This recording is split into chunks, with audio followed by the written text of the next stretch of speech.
대출 구조를 처음부터 나누어 갚아나가는 방식으로 개선을 해서 빚을 늘리는 구조에서 빚을 갚아나가는 구조로 전환하겠습니다. 네, 우리나라 가계부채가 1,100조 원에 육박하자 정부가 어제 이렇게 긴급 처방전을 내놨습니다. 대출 심사를 보다 깐깐하게 해서 자격이 되지 않으면 돈을 빌려주지 않겠다는 게 핵심 내용인데요. 이를 두고 일각에서는 언제는 빚을 내서 집을 사라고 권하더니 이제 빚을 자제하라는 것이냐면서 이렇게 1년 만에 바뀐 정부의 가계부채 대책을 비판하는 목소리도 나오고 있습니다. 정부가 이번에 내놓은 종합대책의 내용 조목조목 분석해 보도록 하겠습니다.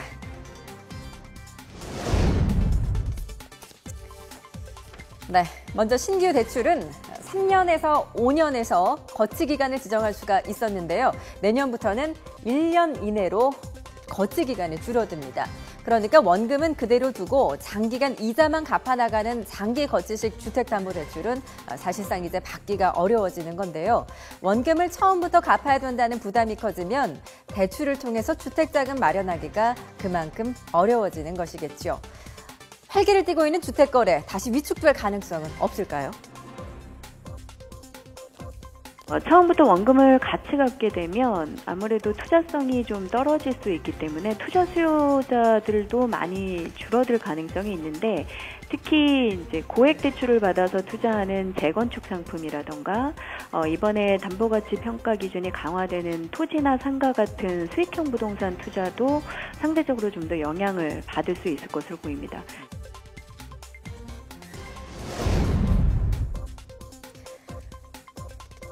네, 또 변동금리로 주택담보대출을 받는 사람은 대출 한도가 지금보다 좀 줄어들 수가 있습니다. 대출을 받았을 때보다 금리가 더 오르게 되면 상환 부담금이 늘어나게 되는데요. 이제는 대출을 받을 때 늘어날 상환 부담 금액까지 고려를 해서 대출 가능액을 산출하게 됩니다.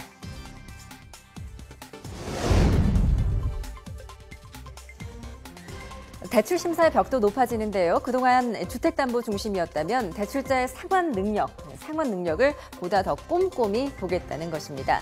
그동안 대출 심사는 신용카드 사용액 등으로 소득 수준을 추정했었는데요. 이제 서류가 좀 더 추가가 됩니다.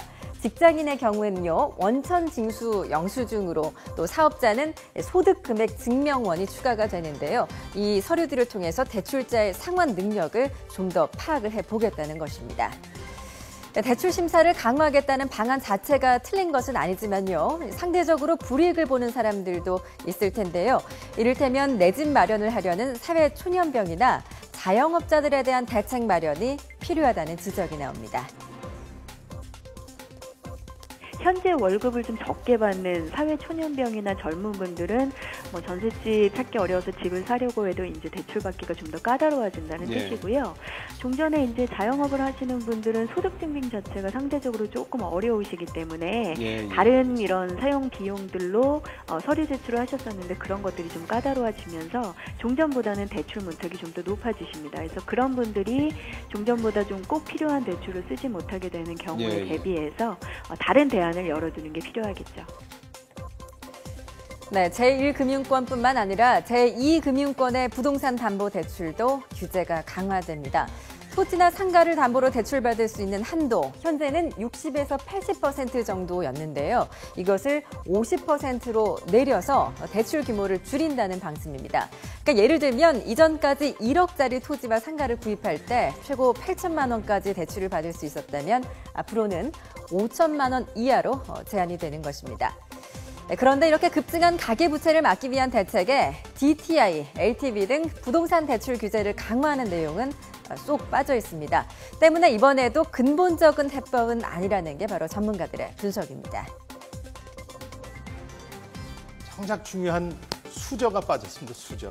거기에 수저에 해당되는 게 담보인정 비율이라는 LTV하고 총부채 상환 비율이라는 DTI입니다. 이 두 가지가 사실 부동산 담보대출 액수에 가장 큰 영향을 미칩니다. 이걸 몇 퍼센트로 할 거냐. 지난해 8월에 이거 규제 완화를 했고 내년 8월까지 연장이 됐습니다. 2년간 지속이 되는데 이거 없이 과연 가계대출을 줄일 수 있느냐에 대해서 회의적인 시각이 많습니다.